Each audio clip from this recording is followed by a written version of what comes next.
This is Liv from the Free Science Workshop, coming at you with today's 5-Minute Friday. Specifically, coming at you from at least 6 feet away, because today we're taking a look at social distancing. Or if you prefer, physical distancing, because socially, we're still right here, ready to share our excitement of science with all of y'all. One thing we don't want to share right now, though, is illness, which can be spread through droplets coming from the nose or mouth when we talk, laugh, and sneeze. The CDC says that coughing on you for the sake of an online video is probably a bad idea. So instead of a virus, today we'll be working with a different kind of danger, the mousetraps of science, which, just as a heads up, have never and will never be used for catching actual mice at the workshop. Some of our best friends are mice. To take a closer look at these mousetraps, there are a few parts worth pointing out. There's the metal arm, the platform that acts as a holder for the arm, and the hinge, the part that does the snapping. To store up energy, we bend the springy hinge back, swing the arm over to keep the hinge in place, and tuck the arm into the platform in order to hold it steady. When a force is applied that lowers the platform, the arm is released from its holder, and the hinge is able to snap forward, releasing all of that stored up energy. It happens pretty quickly, so in this case, we're using ping pong balls balanced on top to better see the release of the trap. Let's take another look at that one in slow motion.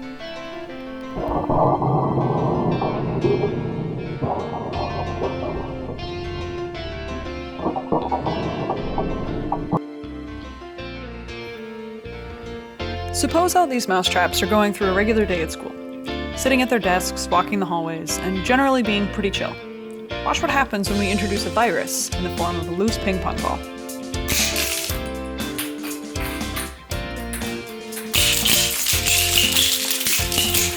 If each mousetrap were a person, and we imagine snapping traps like people getting sick, we can see how it's possible for one or two cases to get a lot of other people sick.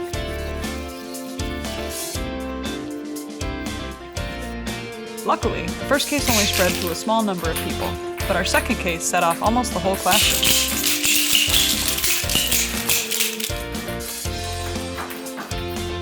The ability for a virus to spread by close contact is even more evident when we move our mousetrap people closer together. In this case, we can say they're out at the park, playing games like basketball, soccer, and tag, and sitting around picnic tables showing each other the cool science videos that they found online. Because they're closer together than the classroom mousetraps, and contacting more people, our reaction spreads faster and to a greater extent.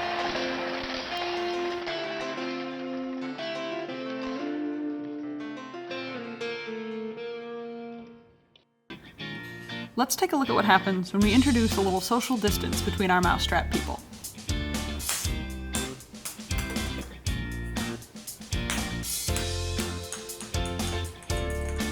If you're thinking, well, of course they're hard to get now, they're so far apart. You're exactly right, and that's why we're doing it in real life too. Finally, we've been invited to a mousetrap party inside this styrofoam box. You might think it's alright, because everyone in the box is healthy. All the traps are still set, and all the ping pong balls are right where they belong. But what may be possible with even one single instance of the virus? Not such a party anymore, is it? We realize that it's not always possible to be 6 feet away from people not in your immediate household, such as on the bus or at the grocery store. To avoid your neighborhood looking like this box of chaos, the CDC advises the use of simple cloth face coverings.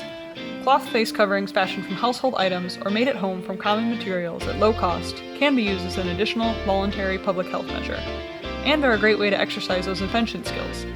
If you've got a cool homemade mask to show off, or have some more thoughts on viruses, mousetraps, or any random science topic, feel free to reach out to us so we can keep this community physically distant but socially together.